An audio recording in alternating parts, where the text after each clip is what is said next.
Truly movers and shakers in the industry, and imparting some really important wisdom about the complexities of FAST. It's there's a lot going on there, and I think there's obviously a lot that we're all trying to learn. So next up, to introduce our next segments is Nelson Granados, Executive Director of the Institute for Entertainment, Media, Sports, and Culture at Pepperdine University's Graziato School of Management.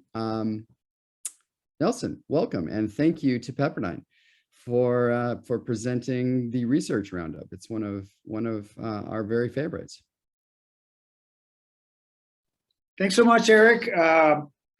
I'm fortunate to be part of this new collaboration between OTT.X and Pepperdine, where we collaborate in presenting research, facilitating, in this case, this research roundup, where we bring in guests to talk about the latest and greatest in trends in media entertainment, and particularly sort of the digital space, which is going through such transformation. So today we have three speakers. We're gonna cover again the latest and greatest in trends in SVOD, or subscription-based video demand, and an AVOD, ad-based video demand, and then general trends. So those are sort of the three topics. They're of course very related and very relevant. I just want to point out one thing. It says right now in the Zoom there's 81 participants. One of them you have to count for 18, because we have 18 students and a couple of professors from Pepperdine attending from a classroom. We're currently having a doctoral course on 21st century innovation. So OTT.X was generous to invite everyone to attend. So so we have students who happen to be also executives researching all kinds of topics. Okay, so first topic, let me introduce the first speaker then. Our first presenter is Maurice Garrard. He's the lead analyst at Futuresource's Media and Entertainment. He will share with us the latest trends in ad-based video on demand, or AVOD, globally, with an interesting picture of how things are going in the European market, and particularly in relation to what's happening in the US. So Maurice, welcome, take it away. Hi, thanks Nelson, and yeah, thanks OTT.X for having me. Just share my screen very quickly. Hopefully everyone can see that. Can we see that, Nelson? Yep, I can see it. Yep, we've got it. Excellent, fantastic. Well, yeah, as I said, thanks so much, guys, for having me. We've already had some really interesting discussions around the AVOD and FAST landscapes, but today I'm going to be spending the next sort of 10 minutes giving a very brief top-line overview of some of the opportunities and challenges in the European AVOD sector. So just to note, whilst we're referencing AVOD more generally, the focus here is going to be on the development of the new wave of AVOD services and FAST channels. And for the purposes of this discussion, we're going to define AVOD as purely the free tier access, so excluding services like Hulu and HBO Max, which do offer ad-supported tiers, but at a lower cost, but still behind the paywall. So to begin with, I'm going to give you a brief overview of the key players in the AVOD space globally, and then move into kind of their European activities. So as you can see here, the new wave of AVOD is really being led by US brands at the moment, with the majority of their users remaining currently in the US, though we are seeing a continued expansion in the European market. As you can see on the right-hand side here, many of these services are yet to fully establish themselves in major European markets, so there remains plenty of growth potential there for all of these services to expand their use base in the European market. Whilst, you know, I've put some of the key ones up here, you know, this is by no means an exhaustive list, just some of the key players that we're seeing at the moment. And so moving on, this is an extract from one of our recently completed consumer research surveys, Living with Digital, looking at the percentage of respondents who are using AVOD services on a monthly basis. So as you can see, AVOD is very much a major part of the OTT viewing mix in the USA, but quite significantly less so when it comes to Europe. So the UK, Germany, and France are three of the larger markets, and as you can see, still quite a delta when we compare it to the US. Potentially as well, there is some overclaiming in Europe as well when it comes to AVOD usage. So, when they're part of larger content offerings, so for example, from the likes of Rakuten TV or Roku or Samsung, part of their TV ecosystems. Typically in Europe, we also see around about a 2-year time lag compared with the US when it comes to OTT adoption developments. But the question still remains is, will the European market ever reach the levels that we're seeing in the US?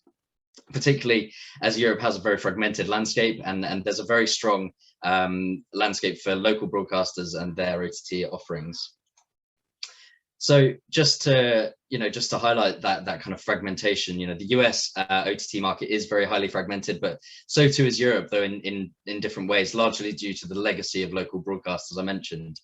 And again, this slide is illustrative of all of the options that are available to European consumers, but it is by no means comprehensive. We're going to be focusing a lot on this section down the bottom left-hand corner here, so BVOD. So what we mean by BVOD is broadcaster VOD, and this mainly comes from local national broadcasters.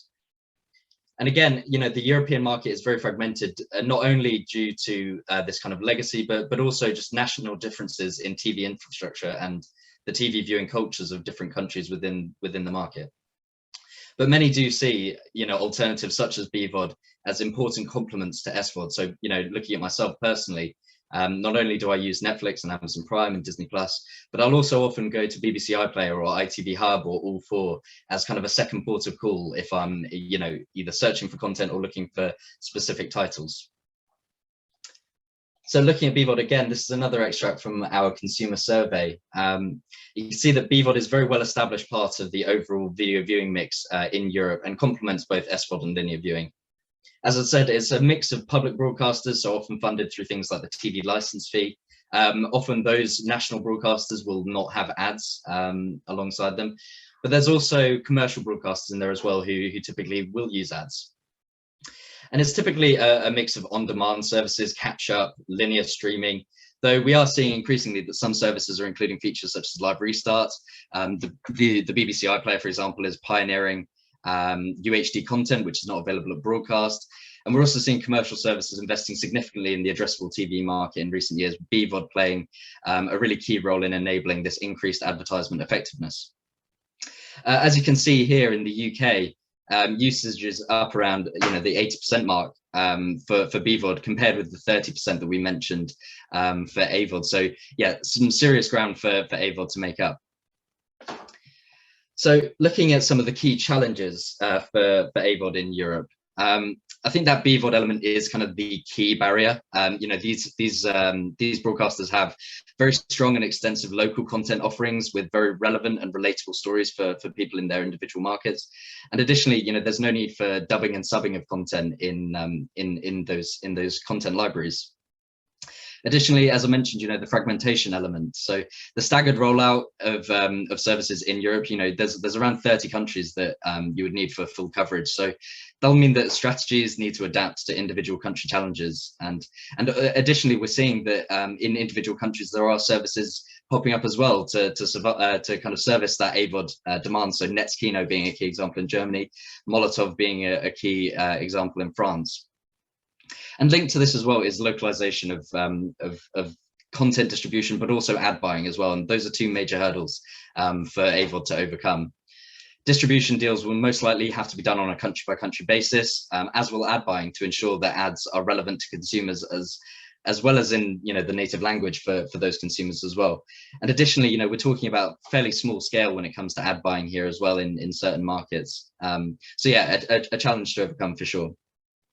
And then additionally, there's that need for investment in local content acquisition. I think that's really key because competition is not just arising from those BVOD suppliers, but also SVOD, major SVOD services who are investing millions in local content. I think as well, another key issue is surfacing. So although this isn't a Europe-specific issue, it's one that's felt globally. I think it's really compounded by that low awareness of AVOD in Europe compared to the US. So not only will AVOD have to consider smoothing out the user experience and ensuring that content is prominently located on TV application menus, but also building that profile and credibility amongst a European audience.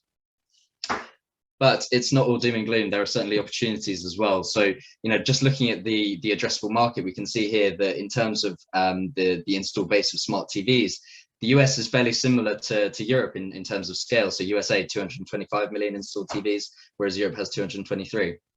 And we're seeing that smart TV vendors are already becoming highly engaged with the AVOD rollout in Europe, not just through their own proprietary channels like Samsung TV Plus and LG channels, but also in terms of third-party partnerships as well.